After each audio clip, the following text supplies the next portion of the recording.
Salut.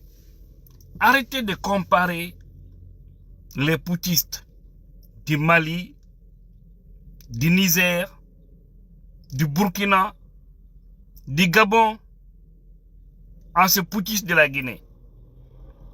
Les autres sont légitimes. Ils ont une légitimité totale. Contrairement à la Guinée, il y a un grand fossé. Et les autres pays, depuis qu'ils sont au pouvoir, vous n'avez pas entendu qu'ils ont ôté la vie de leurs citoyens. Parce qu'ils sont venus, les promesses qu'ils ont données, ils sont sur la droite ligne. Et contrairement chez nous, les promesses données ne sont pas respectées. Et les autres n'ont jamais dit qu'ils vont partir ou ne vont pas partir. Et nous, c'est nous, ils ont pris le Coran, ils ont juré devant Dieu, devant les hommes, qu'ils ne feront pas une seule nuit au palais au soir du 31 décembre 2024. Ils ont manqué à cet engagement vis-à-vis d'Allah, subhanahu wa ta'ala. Ils ont ôté la vie de beaucoup de citoyens. Ils ont kidnappé beaucoup. Ils ont fait disparaître des gens. La corruption à ciel ouvert.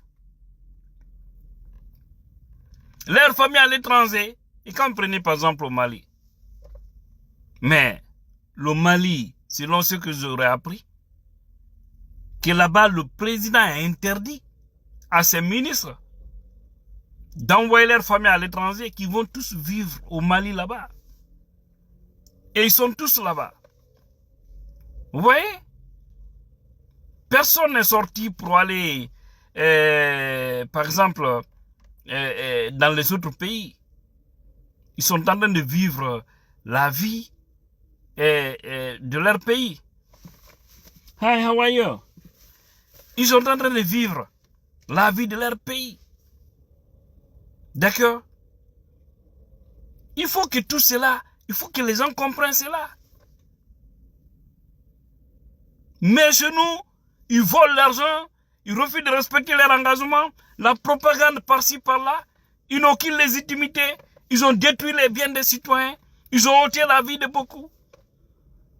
Ils sont là, ils veulent s'imposer pour se maintenir. Kateben.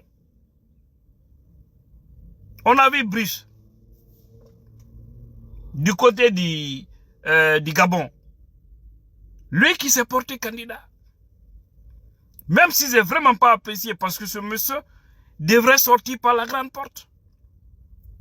Lui aussi. Mais c'est les infos, c'est le peuple qui ne veut pas qu'il parte. Et si c'était moi, j'allais refuser. J'allais organiser des élections libres et transparentes. Je garde ma neutralité. Je quitte. Après, je pourrais revenir.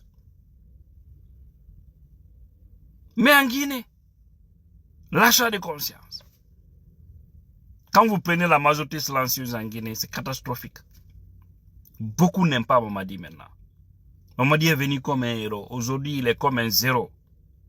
Il est dans ses petits souliers. D'accord?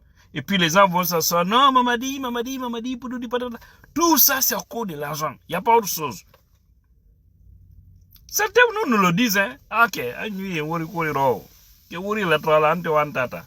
qui sont là-bas à cause de l'argent, ils sont dans de partager l'argent. Pourquoi pas aller prendre leur part?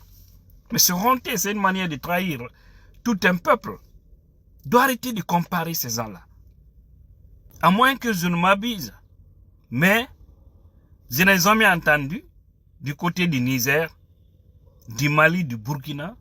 Vous avez même vu d'abord au Burkina, où le président Ibrahim Traoré a abandonné son budget de souveraineté. Il dit à tout le monde de vivre de son salaire. Et nous, chez nous, ils volent l'argent, ils sont tous devenus des milliardaires.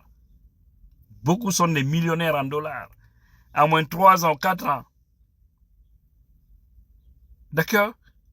Mais là-bas, je n'ai jamais entendu qu'ils ont ôté la vie de leurs citoyens. Qu'ils enlèvent les gens. Je n'ai pas entendu. Au Gabon, on n'en parle pas. Et lorsque quelqu'un qui prend son courage avec des mains, venir s'asseoir devant les télévisions nationales et internationales pour dire ni moi, ni les autres personnes ne sera candidat. On lui repose la question une deuxième fois, il dit la même chose. On lui repose la même question 3 fois, il dit qu'ils ne seront pas candidats, ils vont tous quitter. Et que ces mêmes personnes, à la tête, celui qui a juré devant tout le monde, hein, cherche à remanger ce qu'il a vomi. Je me dis que mais si cela passe, c'est le peuple qui sera dans ce cas naïf. Et il faut savoir la popularité que les autres ont. Dans les pays sahéliens, là. Il faut comprendre. Affaire de terreau. Hein? Voilà, terminer là-bas, risque, parce que les algorithmes de Facebook, des fois, vraiment, c'est la folie, quoi, en fait. Il y a certains mots, on cadre directement ta vidéo. C'est pourquoi il y a de ces mots, il faut les prononcer avec code. Ou même des fois, les titres qu'on écrit, des fois, il faut écrire certains mots avec des codes. Sinon, c'est pas bon. Quand l'algorithme détecte, ça peut affecter ta page négativement. Mais beaucoup ne savent pas. Alors, vous voyez ce qui se passe? C'est pas bien, c'est pas juste, n'est-ce pas? Voilà. Il faut que nous essayions de changer tout ça. Et que ces gens qui ont promis, qui quittent. Ils doivent quitter, mais de toutes les façons, ils vont quitter. De toutes les façons, ils vont quitter. Ils ne savent pas qu'est-ce qui va se passer, mais Wallah, ils iront. Parce qu'ils ne sont plus dans l'esprit du peuple. Toutes les personnes que vous voyez là, Mamadi, c'est à cause de l'argent, à cause des sacs de riz. C'est des propagandistes, c'est des faux types de la Guinée. Le vrai peuple, les vrais Guinéens, ce qu'on appelle la majorité silencieuse, la personne n'est dit mot. Les gens sont complètement déçus. Ils sont complètement déçus. Alors, il faut que les choses changent positivement. Sinon, c'est pas bien. Que cela soit clair dans l'esprit de tout un chacun. Voilà. Donc, arrêtez de faire ces comparaisons. Mamadi, c'est entre lui d'abord et Dieu. Maintenant, avec nous. Mais ce qu'il a dit là, il doit respecter, forcer. Sinon, il verra ce qui va se passer. Que Dieu bénisse la Guinée, tout le Guinée conscient.